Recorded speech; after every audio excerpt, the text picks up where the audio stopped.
ভূমিকা বিচার সংস্কার এবং নতুন সংবিধানের সেই লড়াইয়ে আক্তার হোসেন এগিয়ে যাবে।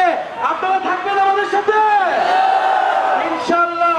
আরেকটি কথা বলে শেষ করব যে তিস্তা মহাপরিকল্পনা রয়েছে, অবশ্যই বাস্তবসম্মত ভাবে এই পরিকল্পনা করতে হবে যাতে রংপুরবাসী, যাতে বাংলাদেশের স্বার্থে রক্ষা হয়।